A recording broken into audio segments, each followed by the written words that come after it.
On a January night in 1837, Catherine Brennan sat in a chair in the corner of a locked room at Sweetwater Plantation, a pen trembling in her hand and a blank ledger page before her. Her husband stood across from her, his grey eyes cold as winter steel, and gave her explicit instructions about what she was to observe and record. The woman brought into that room was named Ruth. She was 23 years old, terrified, and had no choice in what was about to happen. Neither did Catherine. What began that night would continue for years, turning a Georgia plantation into something far darker than the usual horrors of slavery. It would involve a doctor from Charleston with twisted theories about human breeding, a network of wealthy men trading children like livestock, and a secret that would eventually consume everyone it touched. Before we continue with the story of Catherine Brennan and the nightmare that unfolded at Sweetwater, subscribe to Liturgy of Fear and hit that notification bell so you never miss stories like this. Drop a comment telling us what state or city you are listening from. We love hearing from our community across America. What Catherine witnessed that night was only the beginning of something far more calculated and horrifying than she could have imagined. Milledgeville served as Georgia's capital from 1804 to 1868, a city of red clay roads and white-columned buildings where politicians and plantation owners mingled in parlors thick with cigar smoke and schemes. 20 miles northeast, where the Oconee River carved through pine forests and bottomland, Sweetwater Plantation sprawled across 2,000 acres of cotton fields. The main house, built in the federal style with its symmetrical facade and tall windows, stood on a slight rise, positioned so that Nathaniel Brennan could survey his entire domain from the second-floor gallery. Nathaniel had inherited Sweetwater from his father in 1832 at age 28, along with 37 enslaved people and a reputation for cold efficiency. He stood just under 6 feet, lean and angular, with pale grey eyes that people said looked through you rather than at you. His hands were always clean, nails trimmed short, a stark contrast to the dirt-creased fingers of other planters who still worked alongside their field hands in those early years. Nathaniel never touched a plow. He studied ledges, read agricultural journals from Charleston and Savannah, and corresponded with men who spoke of scientific farming and rational management of resources, both plant and human. Catherine Haywood became Catherine Brennan in May 1834. She was 19, he was 30, and the marriage united two prominent Middle Georgia families. Her father owned a successful mercantile business in Milledgeville, supplying everything from fabric to farm equipment to the surrounding plantations. Catherine had been educated at a finishing school in Augusta, unusual for the time, and could read Latin, play pianoforte, and manage household accounts with precision. She had auburn hair that she wore in the fashionable style of the era, pulled back severely from a face that portraits show was handsome rather than beautiful, with a strong jaw and intelligent dark eyes. Their first year passed pleasantly enough by the standards of planter society. Catherine managed the household servants, organized dinners for Nathaniel's political connections, and learned the rhythms of plantation life. The house smelled of beeswax and lavender in summer, wood smoke and cinnamon in winter. She kept a garden of medicinal herbs, as most plantation mistresses did, learning which plants soothed fever and which eased the pains of childbirth for the enslaved women who had no access to proper doctors. But by their second anniversary, the absence of children had become a source of tension. In a society that measured a woman's worth by her ability to produce heirs, Catherine's failure to conceive was whispered about at church socials and ladies' teas. Nathaniel said nothing directly, but Catherine noticed the way his jaw tightened when friends mentioned their growing families, the way he would leave the room when someone asked when they might hear the patter of little feet at Sweetwater. In September 1836, Nathaniel brought a doctor from Augusta to examine Catherine. The man spent 3 days at the plantation, conducting examinations that Catherine later described in her diary as humiliating beyond measure. His conclusion, delivered to Nathaniel in the study while Catherine waited in the parlor, was definitive. Some defect in her womb made conception impossible. The doctor used technical terms Catherine did not understand, but the message was clear. She would never bear children. Nathaniel's response was not anger, which Catherine might have expected. Instead, he became eerily calm. He thanked the doctor, paid him generously, and sent him back to Augusta. That night at dinner, he told Catherine that he had been doing a great deal of reading.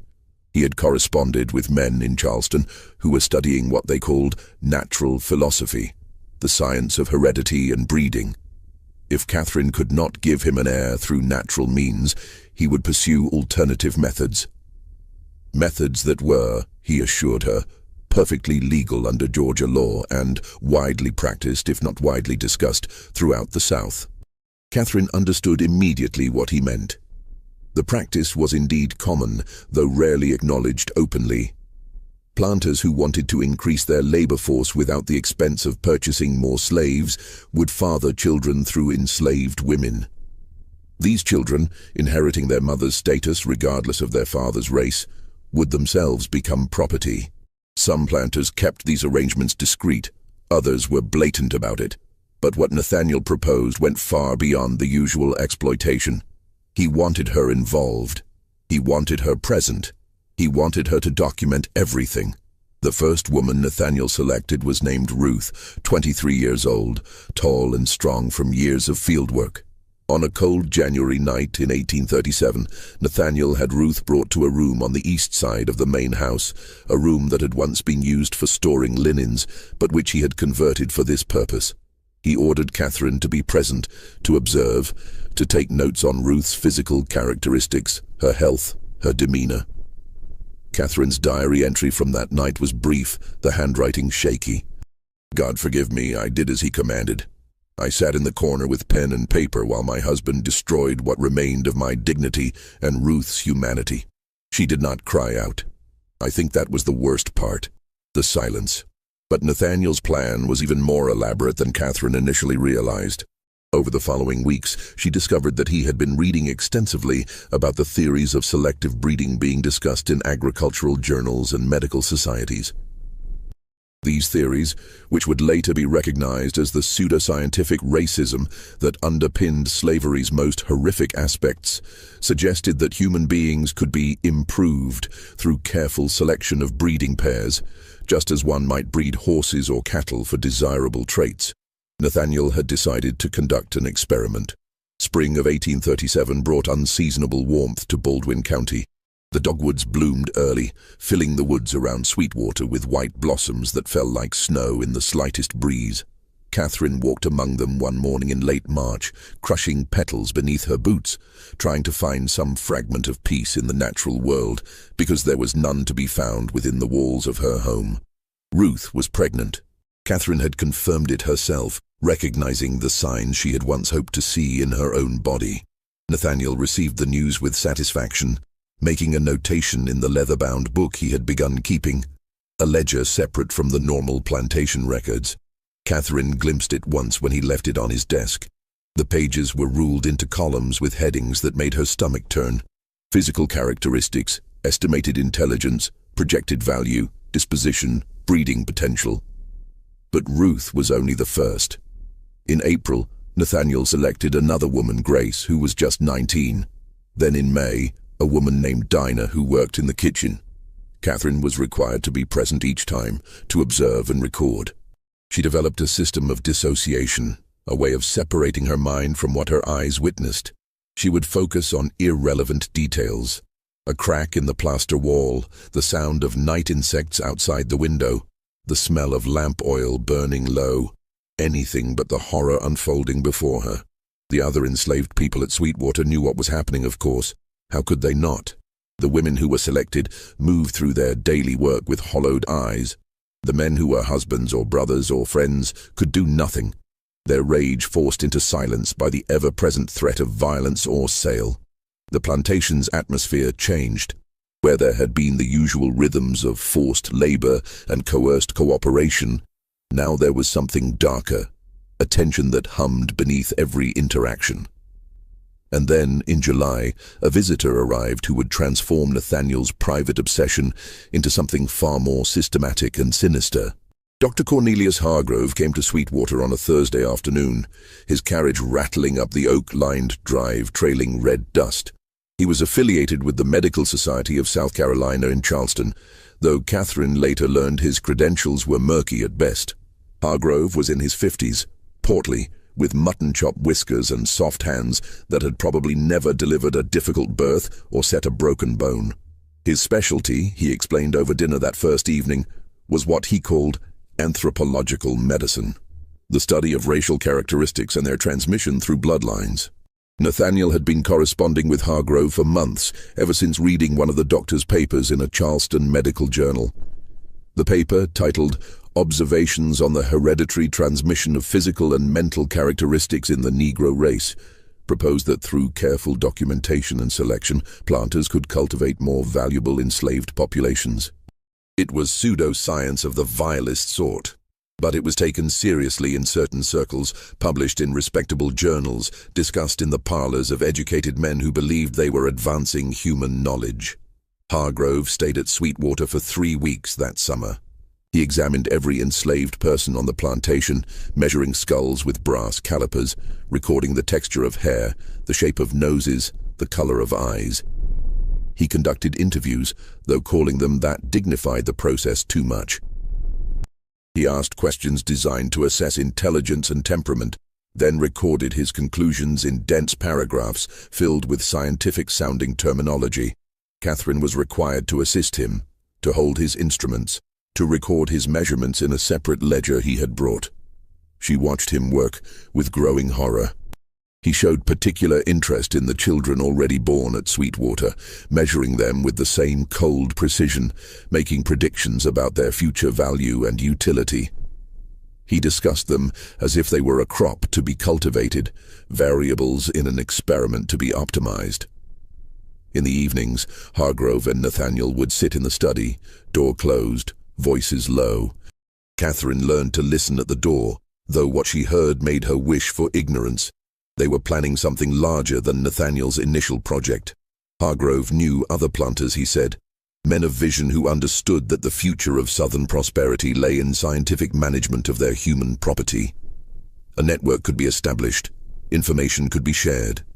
Children with desirable characteristics could be traded or sold to continue breeding lines. It was Ruth who first told Catherine about the other thing that was happening, the thing that would prove even more disturbing than the breeding program itself. Ruth came to Catherine one morning in late August when Nathaniel and Hargrove had ridden into Milledgeville for the day. Ruth was 4 months pregnant, her condition beginning to show beneath her loose work dress. She stood in the doorway of Catherine's morning room, twisting her hands, clearly terrified but driven by something stronger than fear. "Mrs.," Ruth said, her voice barely above a whisper, "I need to tell you something about the babies, the ones that have been born here before you came." Catherine's breath caught. She had assumed, though never asked directly, that there had been other children fathered by Nathaniel or his father in previous years. It was too common to even remark upon. But the way Ruth said it, the fear in her eyes, suggested something more. "Tell me," Catherine said.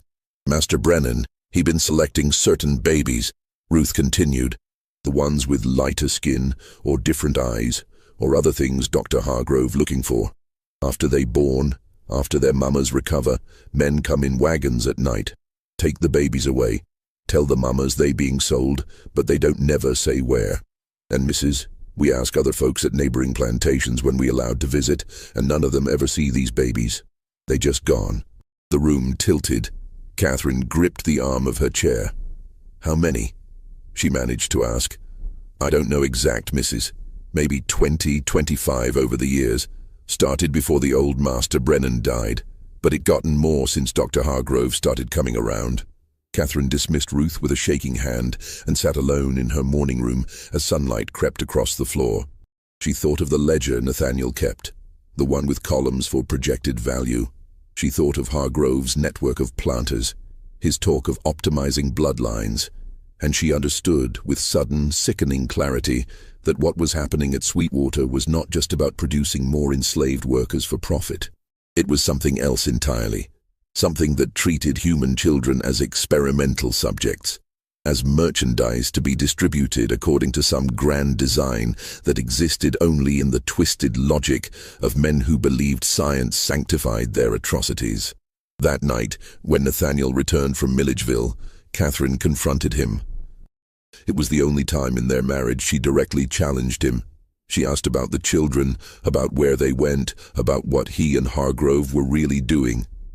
Nathaniel looked at her for a long moment, his grey eyes cold in the lamplight. Then he backhanded her across the face hard enough to split her lip. She fell against the settee, tasting blood, hearing him say in that calm, reasonable voice he always used, "You will never question me again, Catherine. You are part of this now. Your observations, your records, they are essential to the work. You are complicit. If you speak of this to anyone, if you try to interfere, I will have you committed to the Georgia Lunatic Asylum in Milledgeville. I have already spoken to a judge who is a friend of mine. One word from me, and you will spend the rest of your life in chains, being treated as the mad woman you are threatening to become." Catherine wiped the blood from her mouth and said nothing. But something changed in her that night. Some final thread of submission snapped.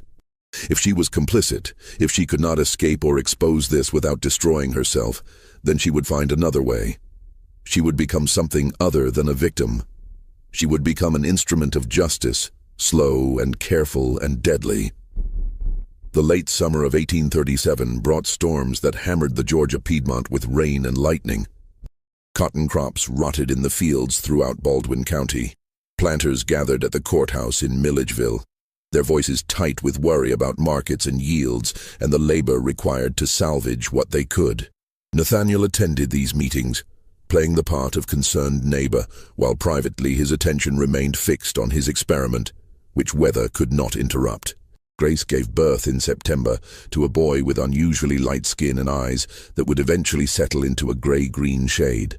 Hargrove was present for the delivery, examining the infant with the same cold precision he applied to everything, making notations in his journal. Nathaniel was pleased. This child, he told Catherine, showed exactly the characteristics they were cultivating. Within a week, men came at night as Ruth had described. Catherine watched from an upstairs window as they loaded a bundle into a covered wagon and drove away toward the south road.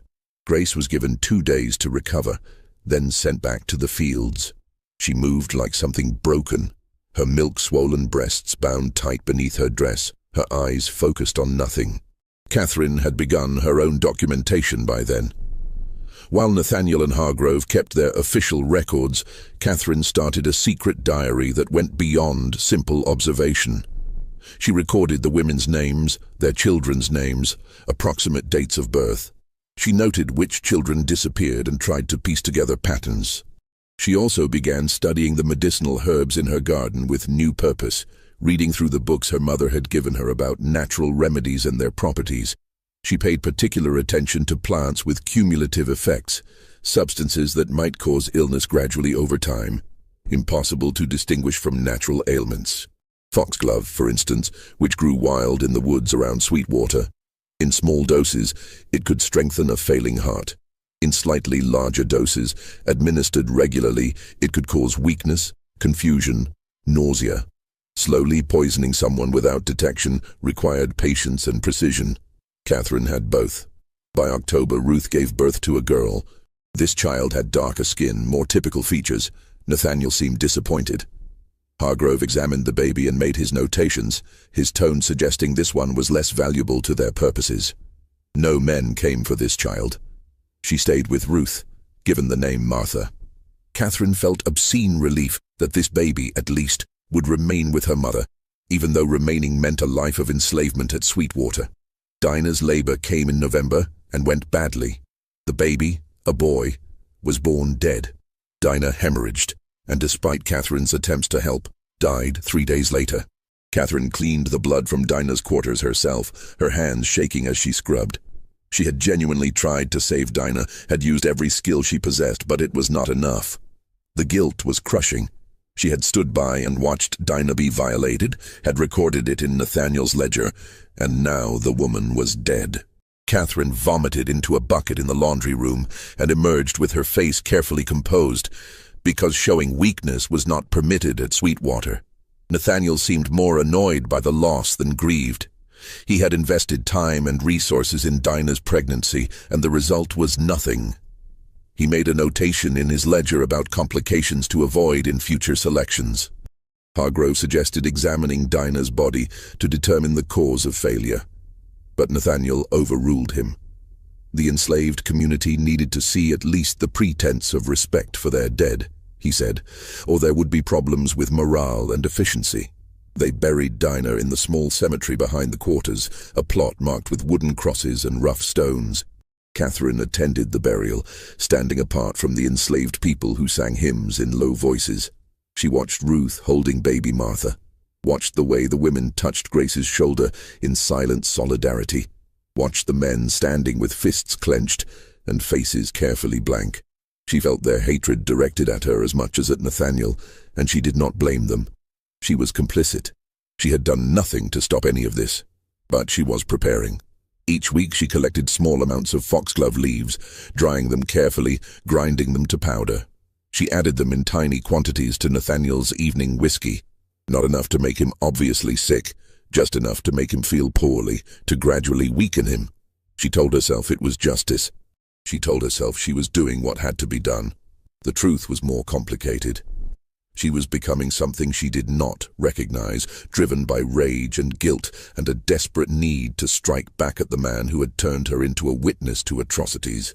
Winter came early that year. By December, frost killed the last of the garden plants. Catherine collected the final foxglove seeds, storing them carefully for next year. She had learned patience. Revenge, she understood now, was not a sudden act, but a long campaign. She could wait. She had nothing but time and hatred to sustain her. Hargrove returned to Sweetwater for the Christmas season, bringing with him documents that he and Nathaniel studied in the locked study. Catherine did not know what those papers contained, but she knew they related to the network Hargrove had mentioned. Connections with other plantations, other men conducting similar experiments.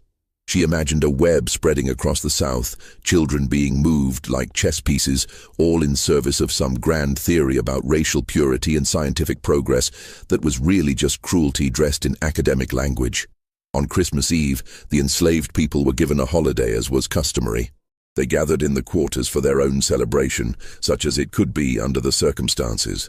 Catherine watched from the house as they sang, and tried to find moments of joy despite everything. Ruth held Martha close, swaying to the music. Grace stood alone at the edge of the group, staring at nothing. Catherine turned away from the window and poured herself a glass of wine, her hands steady now. She had moved past horror into something colder and more determined. The new year of 1838 arrived with freezing rain that turned the roads to mud and kept everyone confined. Nathaniel and Hargrove spent long hours planning the expansion of their project. Catherine spent her time documenting everything, building her secret record, and adding tiny amounts of poison to her husband's drinks. The foxglove was working, but slowly. Nathaniel had begun complaining of fatigue, occasional nausea, a general malaise he attributed to the winter weather. No doctor was called. Why would he call a doctor for something so minor? Catherine smiled at him over the breakfast table and asked if he wanted more coffee. He did. She poured it carefully, her hands perfectly steady, and watched him drink it down. What do you think Catherine should do? Could you maintain the same composure in her situation? Let us know in the comments, and if this story is pulling you in, hit that like button and share this with someone who appreciates dark historical tales. Let's continue discovering what happened at Sweetwater Plantation. March of 1838 brought false spring to Middle Georgia. Warm days that coaxed early buds from the fruit trees before late frosts killed them. Nathaniel's health continued its gradual decline. He moved more slowly now, complained of weakness in his limbs, difficulty concentrating. Catherine suggested he see a doctor in Milledgeville, but he refused, insisting it was merely the lingering effects of winter. His pride would not allow him to admit vulnerability. Hargrove noticed during his April visit. The doctor examined Nathaniel in the study, Catherine not present for once, and emerged looking concerned. He recommended reduced physical activity, better nutrition, perhaps a tonic. He wrote out a prescription for a compound that could be obtained from an apothecary in town. Catherine collected the prescription and filled it, but she also began reducing the foxglove doses. She did not want Nathaniel dead yet. She wanted him weak, dependent, unable to continue his breeding program with the same vigor. She wanted him to suffer as she had suffered, to lose control of his body as he had taken control of others' bodies. But her plans were complicated by a new development. Two women were pregnant again, Ruth for a second time, and a woman named Pearl who worked in the main house as a chambermaid. Pearl was 26, educated by previous owners who had taught her to read before economic troubles forced them to sell her south. She was intelligent, observant, and Catherine had noticed the way Pearl watched everything, filing away information as if she too were keeping records. Catherine began to feel a strange kinship with Pearl, though they could never acknowledge it openly. Both were trapped in Sweetwater's nightmare. Both were documenting it in their own ways. Both were waiting for something to change. When they passed in hallways, Pearl's eyes would meet Catherine's for just a moment, a communication without words. They understood each other. It was Pearl who finally told Catherine about Samuel. One morning in late April, when Nathaniel and Hargrove had ridden into Milledgeville for a meeting with other planters, Catherine found Pearl alone in the laundry room, washing linens in water gone grey with soap. Catherine sent the other workers away on pretended errands, waiting until she and Pearl were alone before speaking. "I know you have been watching," Catherine said quietly. "I know you see everything that happens here just as I do, and I know you understand what my husband is doing." Pearl's hands stilled in the wash water. She looked at Catherine with those intelligent eyes, assessing, calculating risk. After a long moment, she said carefully, "What is it you want to know, Mrs.? Everything you think I should know. Everything that might help me stop this." Pearl glanced toward the door, ensuring they were truly alone. Then she spoke in a low voice, her words precise despite the danger of what she was revealing. "There is something Master Brennan has kept hidden from you. A boy. His name is Samuel. He was born 8 years ago before you came to Sweetwater. His mama was a woman named Judith who worked in the house. Master Brennan kept Samuel because he was the first one born looking almost white, with gray eyes and light hair like his own. Judith got sold away to Alabama when Samuel was weaned, and the boy has been living in a cabin apart from the rest of us ever since." Catherine felt ice spreading through her chest. "Why have I never seen this child? Master Brennan keeps him separate. He has been teaching Samuel things, reading, writing, arithmetic, history, things he does not allow the rest of us to learn. I have heard him and Dr. Hargrove talking about the boy. They say Samuel is proof that their breeding theories work. And Mrs. Pearl's voice dropped even lower. They are planning to use him. When he gets older, when he reaches manhood, they plan to have him father children himself. They want to create a whole line of people who look white but are still property under the law. People they can sell for fortunes to buyers who want servants that can pass in white society." The horror of it struck Catherine like a physical blow. Nathaniel had fathered a son and was grooming that child to continue the cycle of exploitation, to become another instrument of the same violation that had brought him into existence. It was a legacy of trauma designed to perpetuate itself across generations. "Where is this boy kept?" Catherine asked. "In a cabin on the east side of the property, past the barn. Master Brennan visits him most afternoons for lessons. But Mrs., you should know, Samuel is smart, real smart. He understands what he is, what Master Brennan plans for him. I have seen the look in that boy's eyes. He is angry, and he is waiting for something. I do not know what, but he is not the obedient tool Master Brennan thinks he has created." Catherine left the laundry room with Pearl's words echoing in her mind. Samuel, a son Nathaniel had kept, trained, shaped for some darker purpose. She needed to see this boy, to understand what 8 years under Nathaniel's instruction had created. That evening at dinner, Catherine took a calculated risk. She mentioned casually that she had heard there was a child at Sweetwater receiving an education, how unusual that seemed.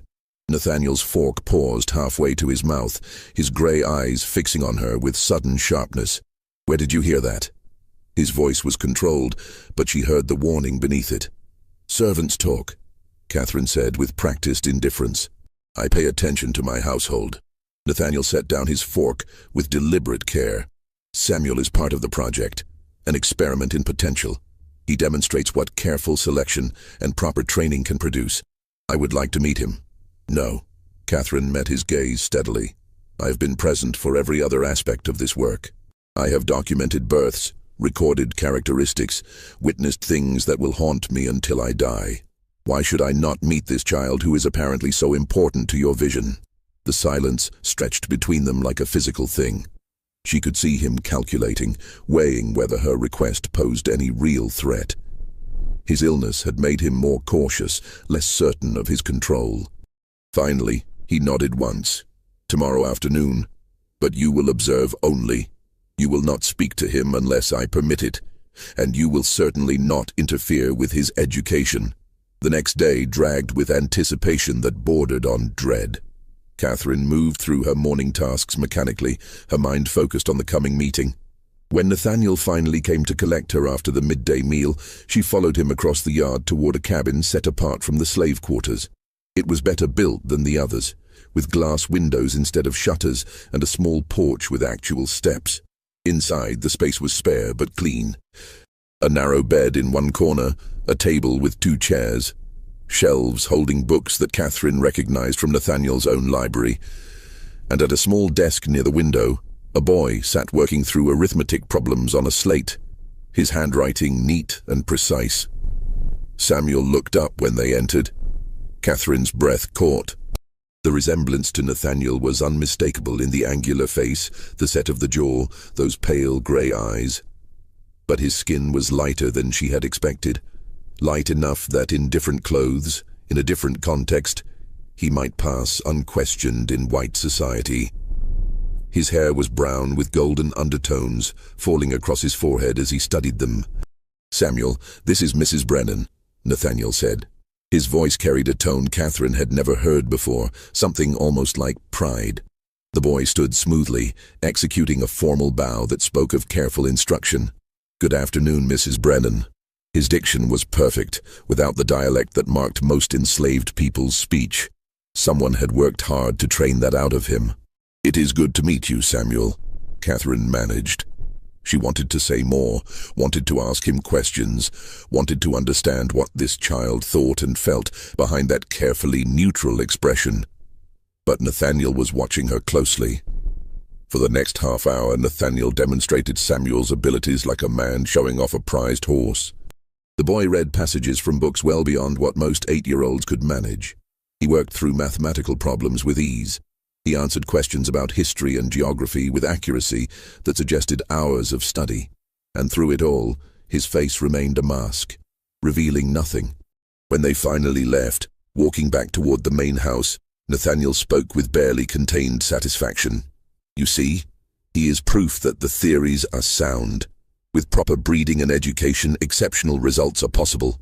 In another 10 years, when he reaches maturity, he will be ready for the next phase." "What next phase?" Catherine asked, though cold certainty was already forming in her gut. "He will father children of his own, of course. I have been corresponding with Calloway about potential matches. There are several plantations with girls from similar breeding programs.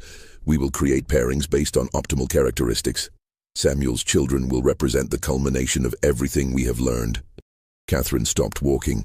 "You are planning to use your own son as breeding stock." "He is not my son in any legal sense," Nathaniel said calmly. "He is property, exceptionally valuable property, but property nonetheless. And he will fulfill the purpose for which he was created. It is no different than using a prize bull to improve one's cattle. He is a child, a human child." Nathaniel's expression hardened. "He is a tool in a grand experiment. Do not allow yourself to become sentimental, Catherine. Sentiment has no place in scientific progress." That night, Catherine sat in her room with her hidden diary open before her, but found herself unable to write. The horror of what Nathaniel planned for Samuel seemed to dwarf even the other atrocities. This was not just exploitation or trafficking. This was the creation of a self-perpetuating system of abuse, designed to continue across generations. Samuel would be forced to inflict on others what had been inflicted upon his mother, creating children who would themselves be trapped in the same cycle. She had to find a way to stop it. But how? Nathaniel held all the power. The law was entirely on his side.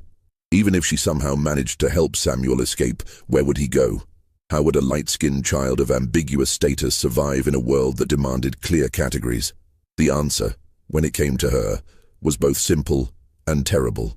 She needed an ally with real power, someone whose moral authority carried weight, someone who could not be easily dismissed or threatened. She needed someone from outside the plantation system, someone with connections beyond Georgia. She needed a minister. The Reverend Thomas Gaines arrived in Milledgeville in early August, assigned to the Presbyterian Church by the Northern Synod. He was 35, unmarried, a graduate of Princeton Theological Seminary, with what the local congregation would soon learn were dangerously progressive views on slavery. Not abolitionist, exactly.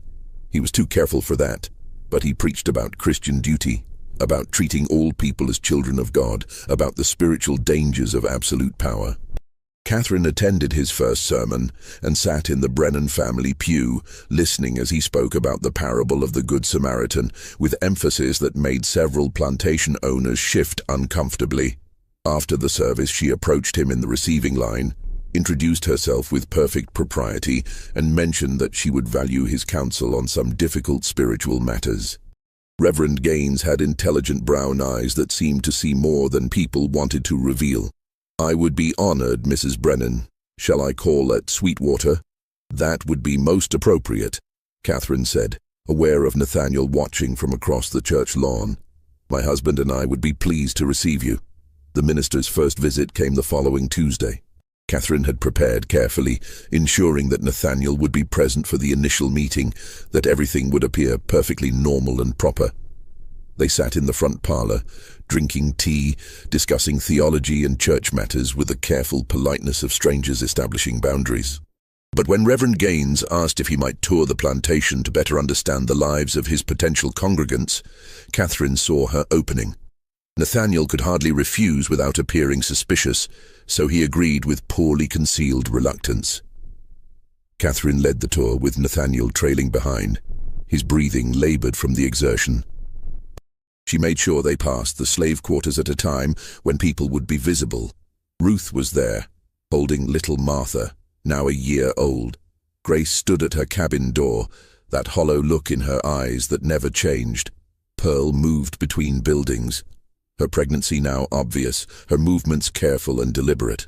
"You have a large population here," Reverend Gaines observed. His tone was neutral, but Catherine saw how his gaze lingered on the women, on the children, cataloguing details. "Sweetwater is prosperous," Nathaniel said. "We manage our resources efficiently." "Resources," the minister repeated softly. "Yes, I suppose that is one way to describe people." The tension in that moment was palpable. Nathaniel's jaw tightened, but he said nothing. They completed the tour and returned to the house, where Reverend Gaines took his leave with promises to return soon for further spiritual discussions. After the minister's carriage disappeared down the drive, Nathaniel turned to Catherine. "What are you doing?"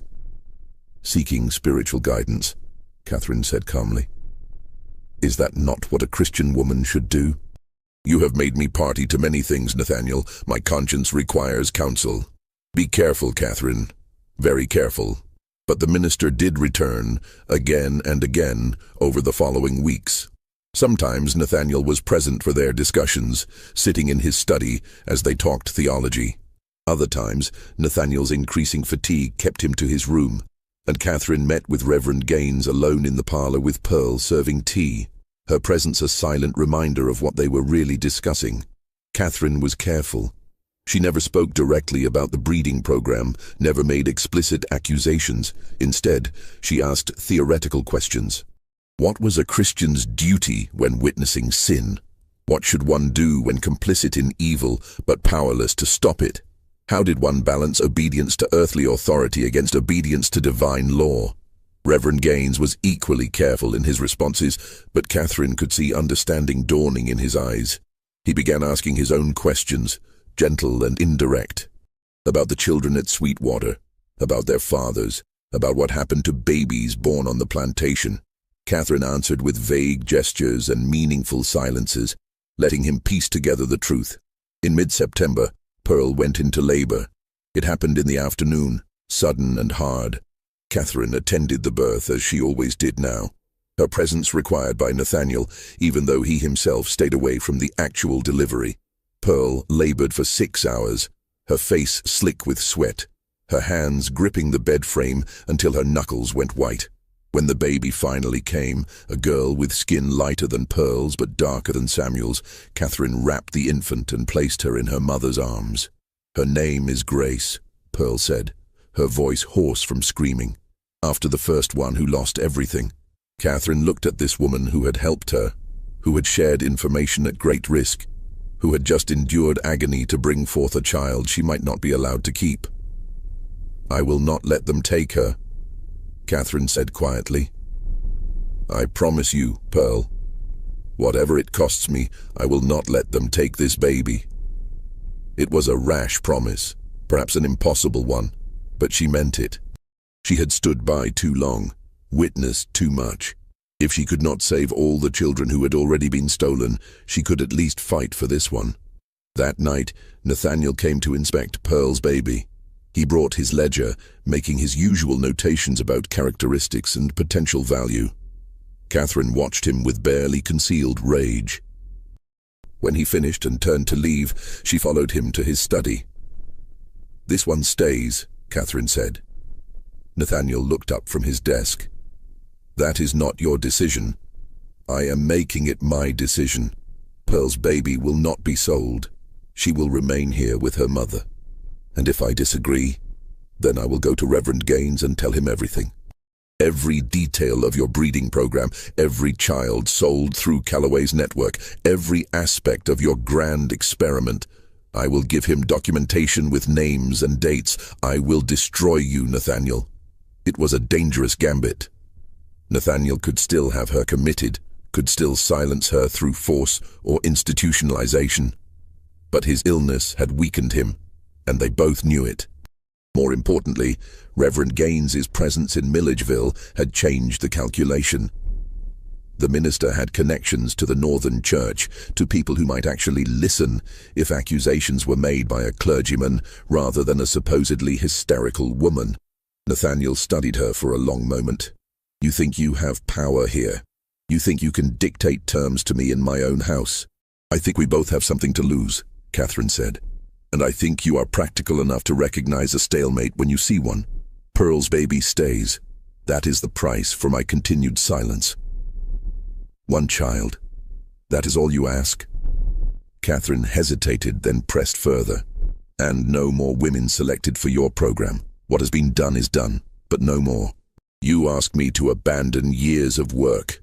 I ask you to stop committing evil in the name of science.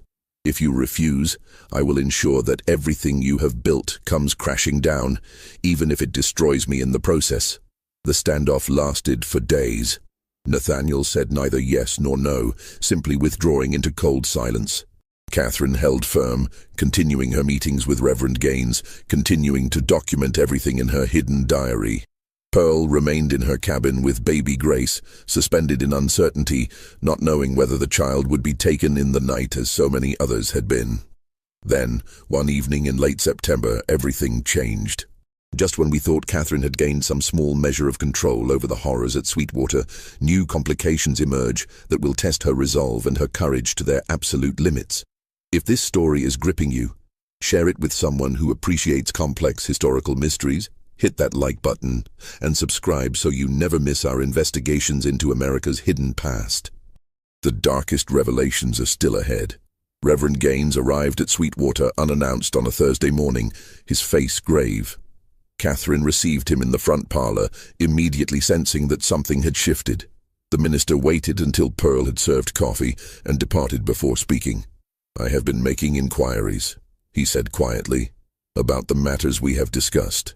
I spoke with colleagues in Savannah and Charleston, with people who might know about certain networks operating between plantations." Catherine's pulse quickened. "And what did you learn?" "Enough to trouble me deeply. Enough to suggest that what happens here is part of something larger and more organized than isolated incidents of immorality. Mrs. Brennan, I need you to tell me directly. Are children being bred deliberately at Sweetwater and then sold into trafficking networks?" Catherine had spent weeks building up to this moment, preparing careful half-truths and implications. But faced with the direct question, with this man who genuinely seemed to care about justice, She found herself unable to maintain the pretense. "Yes," she said simply. "My husband and a doctor from Charleston named Hargrove have been conducting what they call a breeding experiment. They select women, my husband's father's children, and those with certain characteristics are sold through a man named Edmund Calloway to buyers in the Caribbean and South America. I have been forced to witness and document everything. I have records, Reverend Gaines. Names, dates, physical descriptions, evidence of at least 40 children who have disappeared from this plantation over the past decade." The minister's face had gone pale. "God in heaven, and you have proof of this?" "I have documentation, but I have not yet determined what to do with it. If I go to local authorities, they will dismiss me as a hysterical woman, or my husband will have me committed to the lunatic asylum. The law gives him every right to do with his property as he wishes, and that includes both the enslaved people and, to a large extent, me." Reverend Gaines stood and paced to the window, looking out over the grounds of Sweetwater. "This is worse than I imagined. What you describe is not merely the sin of slavery, which is bad enough, but a systematic abuse that turns human beings into experimental subjects, into merchandise in a trafficking scheme." "Yes," Catherine said. "That is exactly what it is. I need to see your documentation, and then we need to determine how to proceed. There are people in Atlanta, in the state government, who might listen. There are federal prosecutors who handle smuggling cases. If we can prove international trafficking, there might be legal recourse even in Georgia." Catherine felt a flicker of hope for the first time in months. "I will get you the documents, but Reverend, you must understand the risk. My husband has threatened me, and he has connections throughout this region. If he learns what we are planning, then we must be very careful," the minister said, "and we must move quickly." They made plans for Catherine to copy portions of her documentation and pass them to Reverend Gaines during his next official visit. He would take them to contacts in Atlanta and Savannah, people he trusted to handle such explosive information properly. It would take time, weeks or possibly months, to build a case strong enough to overcome the legal and social protections Nathaniel enjoyed. But it was a start. Catherine should have known that secrets at Sweetwater never stayed hidden for long.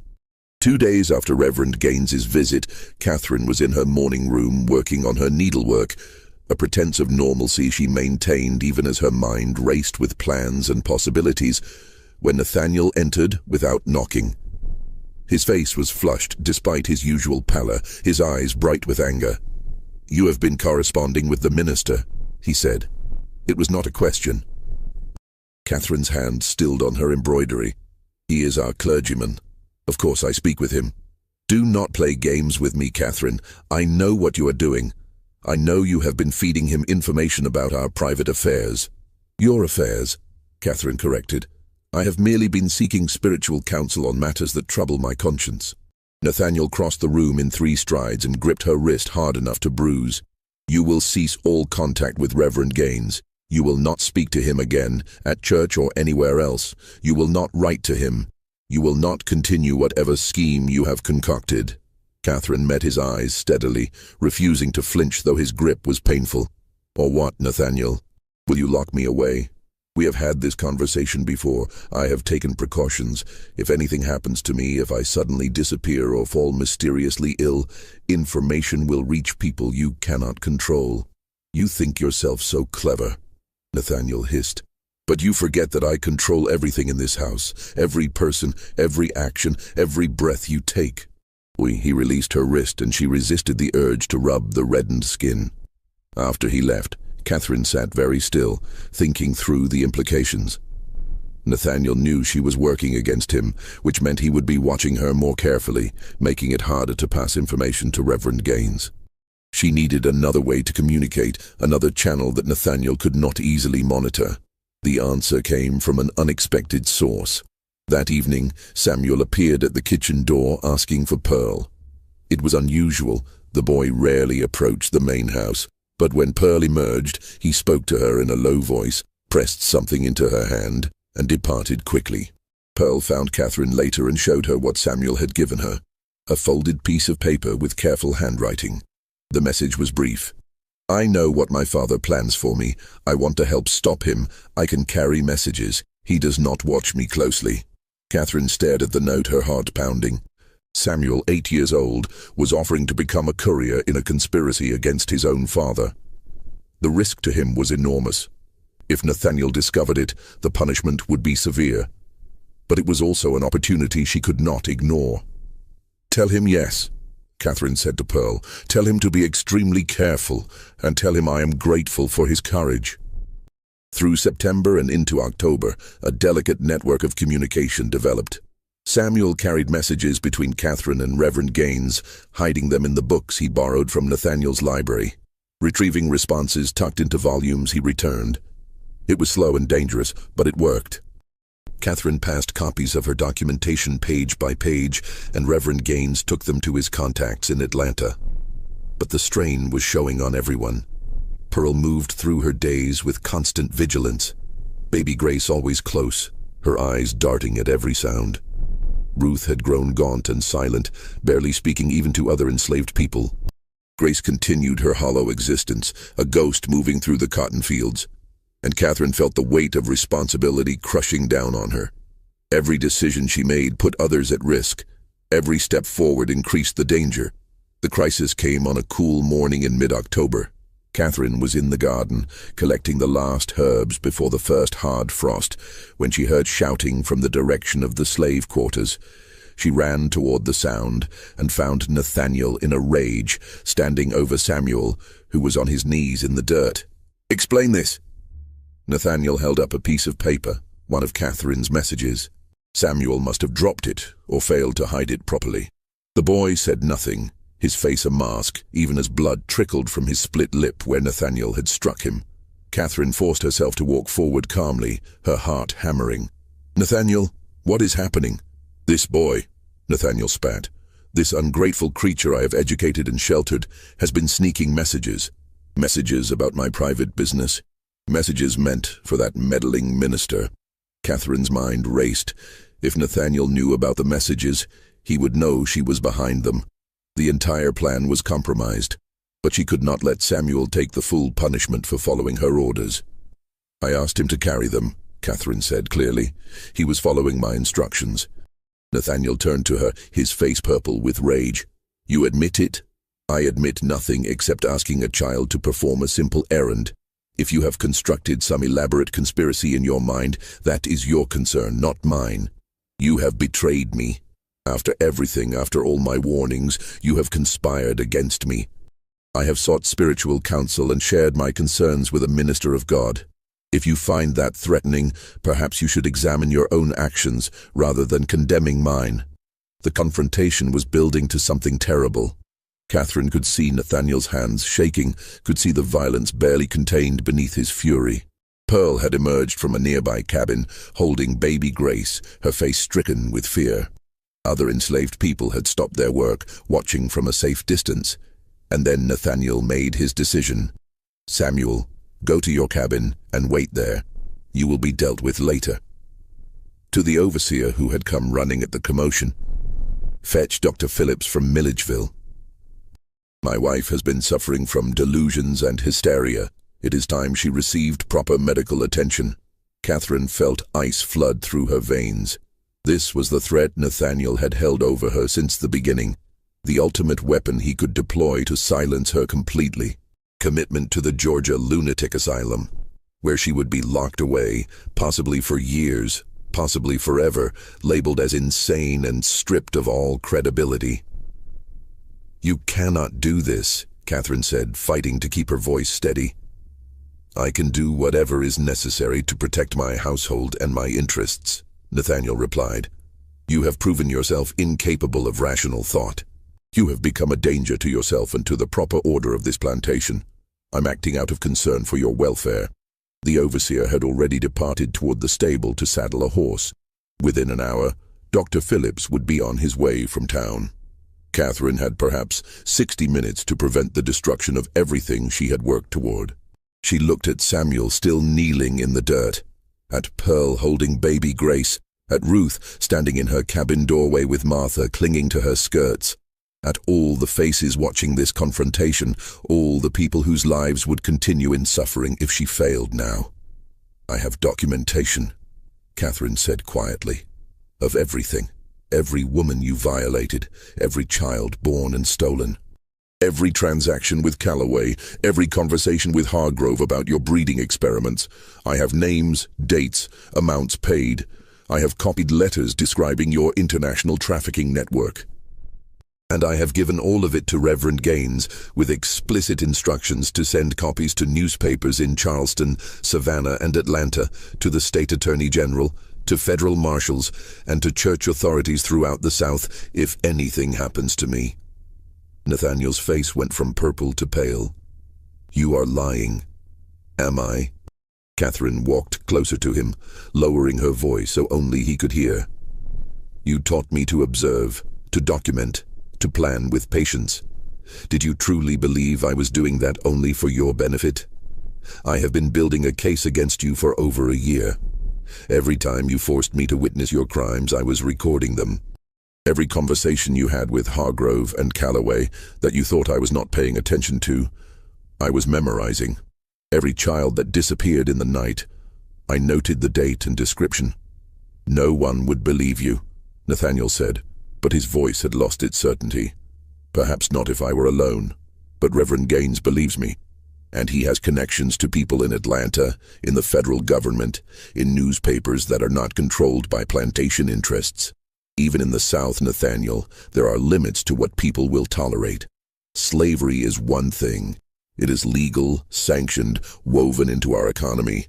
But international child trafficking, organized breeding programs documented like livestock experiments, that is something else entirely. That is scandalous enough to bring scrutiny even here." Pearl stepped forward, still holding baby Grace. "Mrs. Catherine is not the only one with records," she said clearly. "I have been writing too. So has Samuel. So have others. We may be enslaved, but we can read and write, and we have been documenting everything. You think we are property that cannot testify, but written records are different. And if something happens to Mrs. Catherine, if she disappears into that asylum, we will make sure those records reach people who will publish them."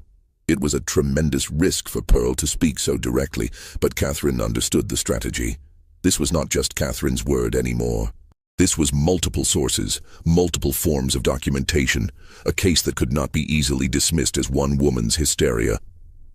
Nathaniel looked at the enslaved people gathering around the scene, looked at Samuel still kneeling in the dirt, looked at Catherine standing firm despite her terror.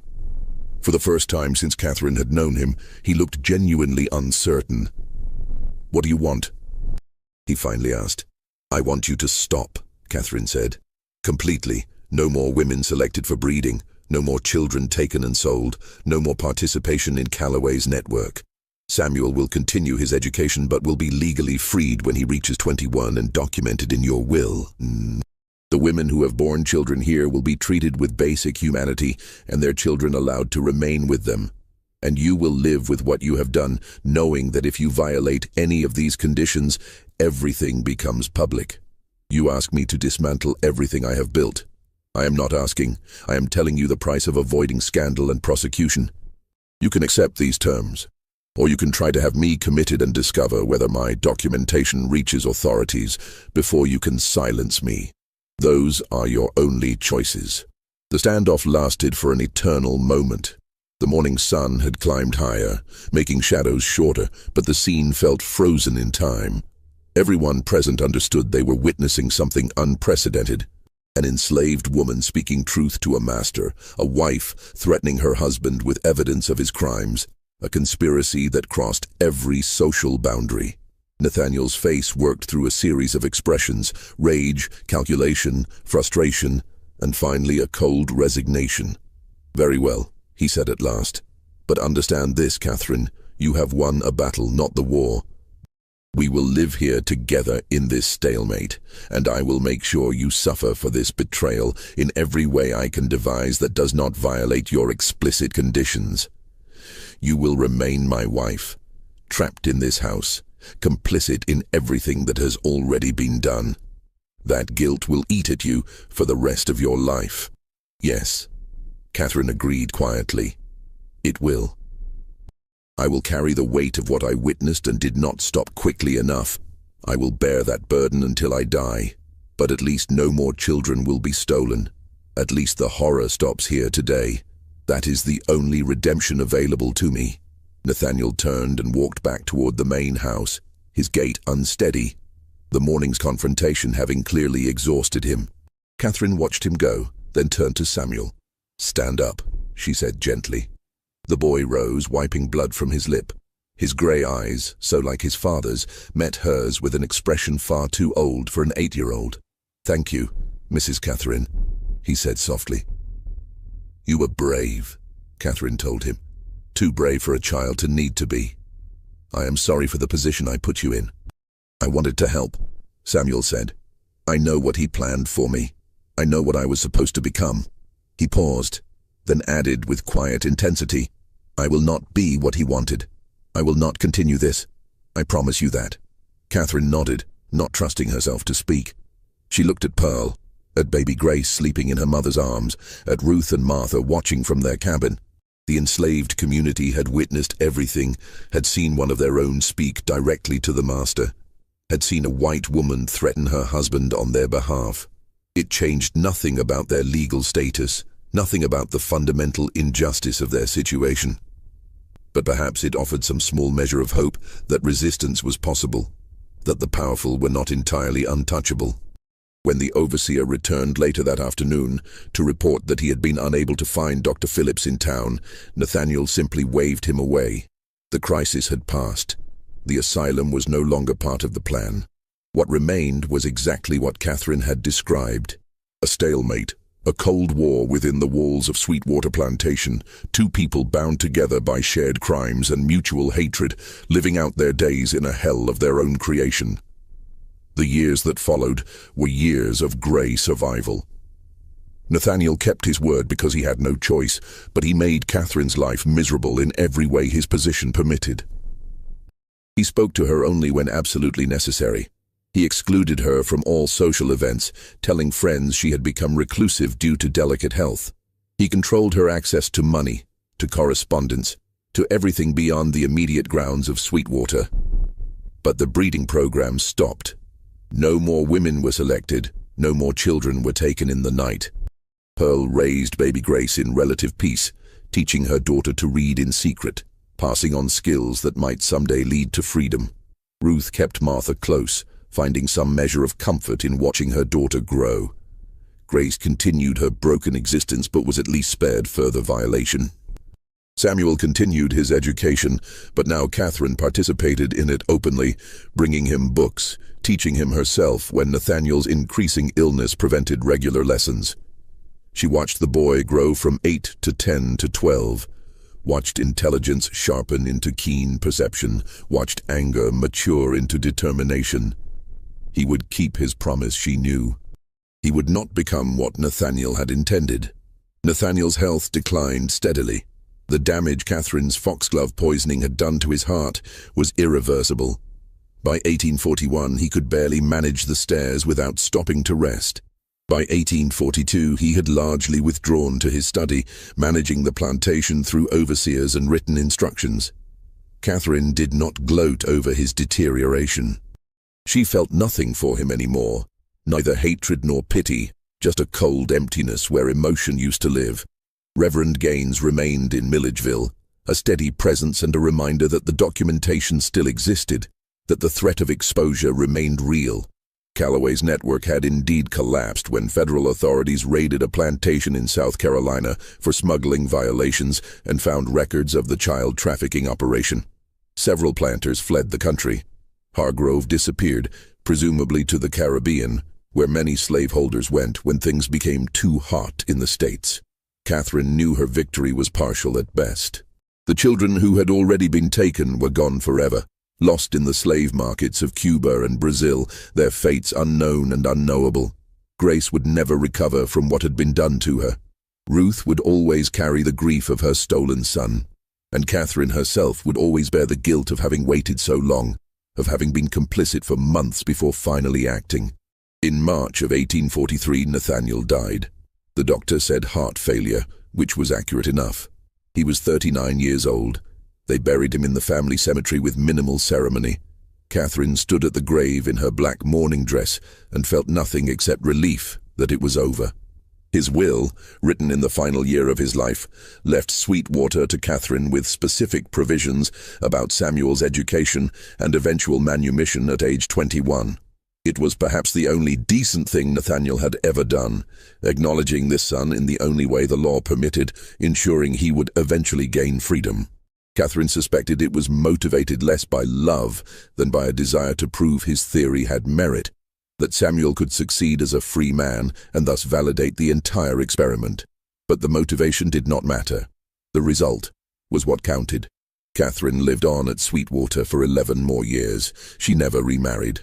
She managed the plantation as well as she could within slavery's constraints, treating the enslaved people with as much humanity as the system allowed, which was never enough. She established a small school where children could learn to read and write, knowing this was technically illegal but doing it anyway. She saved money and purchased freedom for Pearl and baby Grace in 1849, sending them north with letters of introduction to Quaker families in Philadelphia who helped refugees from slavery. Ruth asked to remain at Sweetwater with Martha. The plantation was the only home she knew, and she feared the uncertainty of freedom more than the familiar routines of enslavement. Catherine understood. Trauma makes people cling to what they know, even when what they know is terrible. Samuel was freed in 1851 when he turned 21, as Nathaniel's will had specified.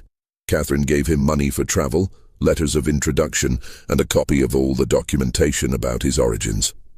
"If you want to know where you came from," she told him, "it is all here. But you are not defined by how you began. You can be whoever you choose to become." Samuel took the papers, thanked her, and left Sweetwater. He traveled north to Philadelphia, found work as a clerk, married a free black woman, and built a life under an assumed name. He never returned to Georgia. His children would grow up knowing they were descended from enslaved people, but not knowing the specific horror of their grandfather's breeding program. That knowledge died with Samuel in 1897, though researchers would eventually piece it together from the documents Catherine preserved. Catherine herself grew increasingly frail as the 1850s progressed. The years of stress, guilt, and constant vigilance had taken their toll. She developed a persistent cough that no amount of herbal remedies could cure. By the spring of 1854, she knew she was dying. Consumption, the doctor said, though Catherine suspected it was something else, some deeper exhaustion of the spirit that manifested in the body. In her final weeks, she spent hours with her hidden diary, adding final entries and organizing all the documentation she had accumulated. She wrote detailed instructions for her lawyer about how the papers should be sealed and preserved, stipulating they should not be opened for 100 years. She wanted the truth to be known eventually, but not so soon that it would destroy the lives of those still living who had been victims of Sweetwater's horrors. Ruth came to visit her in those last days, bringing Martha, now a young woman of 16. They sat beside Catherine's bed in comfortable silence, these three women who had been bound together by shared trauma, each carrying their portion of grief. "Did we do enough?" Catherine asked Ruth. "Did stopping it when we did matter? Or was it too little too late?" Ruth considered the question carefully before answering. "You can't give back what was taken, Mrs. Catherine. My son is gone. Grace's boy is gone. All those babies disappeared into places we will never know. That cannot be undone." She paused, looking at Martha sitting quiet beside her. "But my daughter is here. Pearl's daughter is free in Philadelphia. Samuel has a chance at a life. That is something. It is not redemption maybe, but it is something." "I should have acted sooner," Catherine whispered. "The moment I understood what Nathaniel was doing, I should have found a way to stop him." "Maybe," Ruth said. "Or maybe you would have died, or been locked away, and it would have continued anyway. We cannot know what would have happened in a different world. We only know what happened in this one." She reached out and took Catherine's hand, a gesture that would have been unthinkable under different circumstances. "You did what you could when you could do it. That is all any of us can do." Catherine died on May 3, 1854, at the age of 42. She was buried beside Nathaniel in the family cemetery, an irony that would not have escaped her. Her will divided Sweetwater's land among the enslaved people who remained there, freeing all of them and giving them ownership of small parcels. It was challenged in court by distant Brennan relatives, and most of the formerly enslaved people eventually sold their portions because they lacked the capital to work the land and faced constant harassment from neighboring white landowners. But for a brief moment, the vision of justice Catherine had fought for was partially realized. The documentation she preserved, Nathaniel's ledgers, her hidden diary, the letters and records of Calloway's network, was sealed by her lawyer and placed in storage in the Baldwin County Courthouse. A note on the outside of the box read, "Not to be opened until 1954.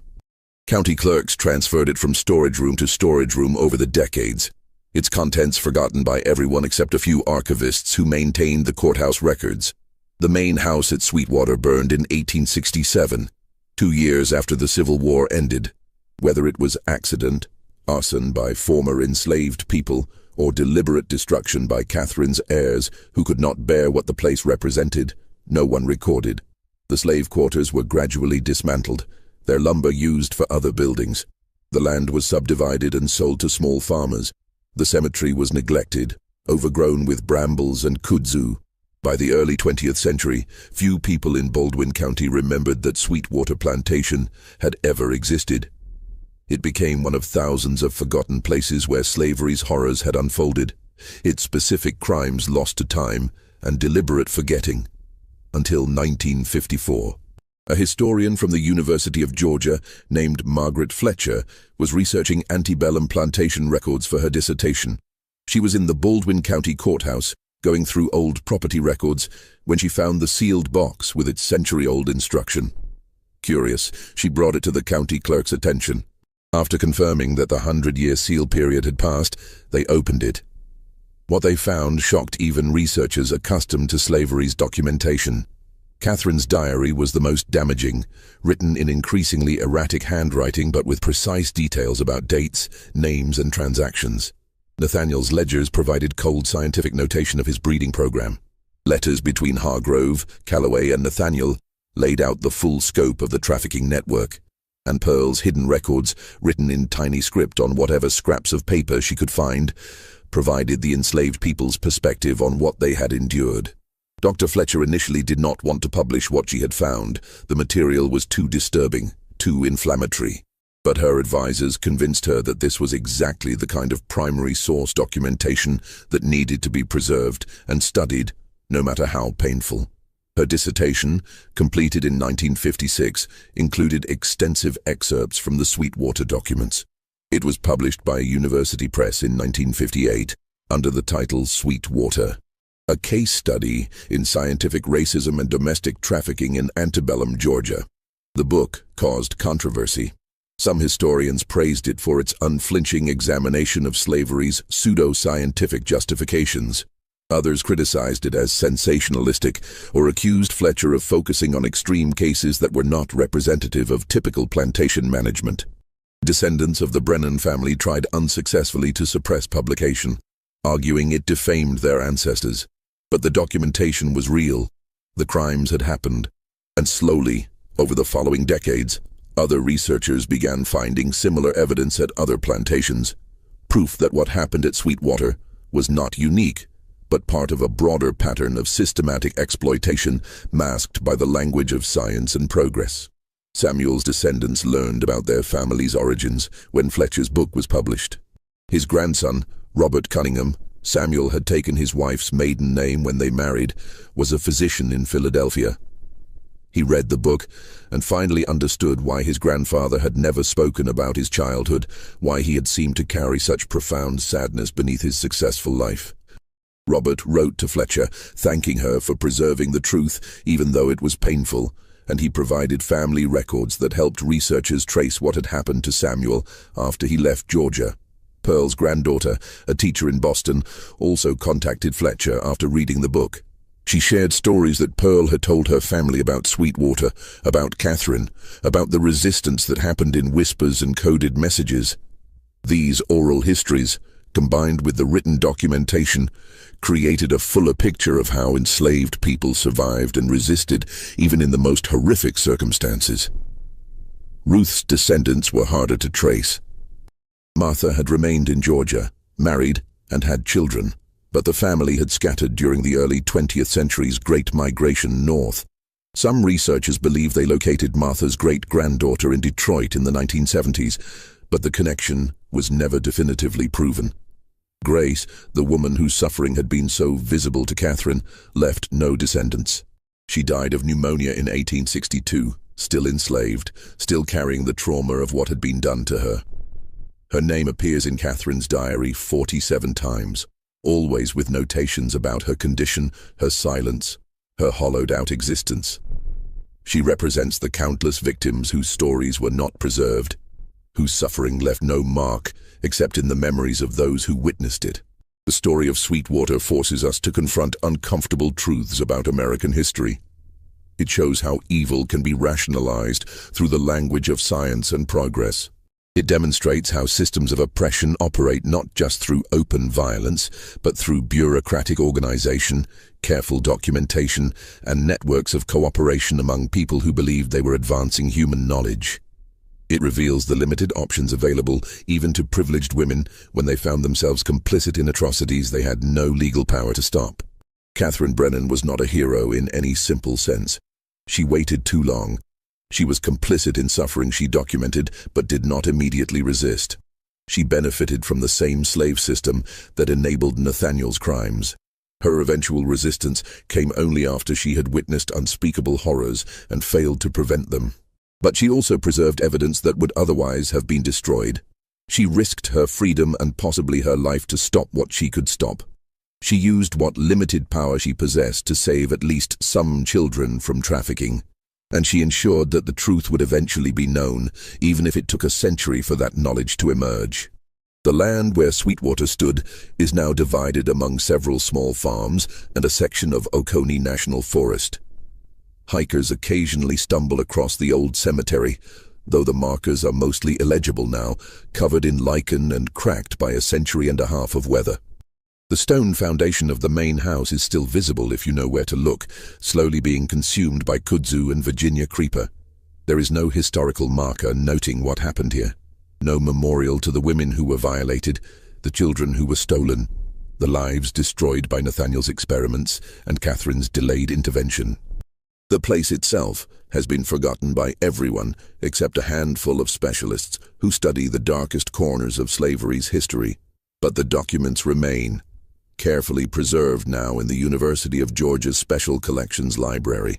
Researchers still come to study them, still grapple with what they reveal about the capacity for human cruelty and the complicity of those who witness evil but fail to stop it immediately.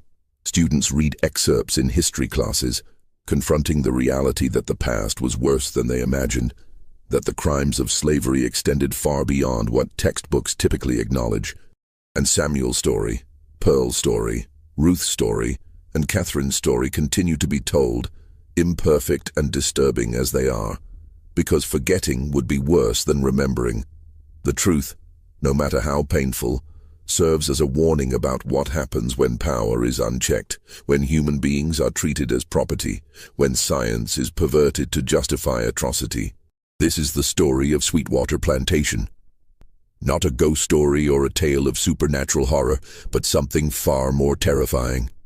A true account of what human beings are capable of doing to one another when law and custom permit it, when economic incentives reward it, when pseudoscience rationalizes it.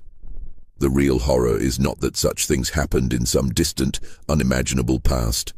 The real horror is that they happened within the lifetimes of people whose grandchildren are still alive today. The real horror is how easy it is to forget, to minimize, to look away from evidence that makes us uncomfortable. What do you think of this story? Could Catherine have done more?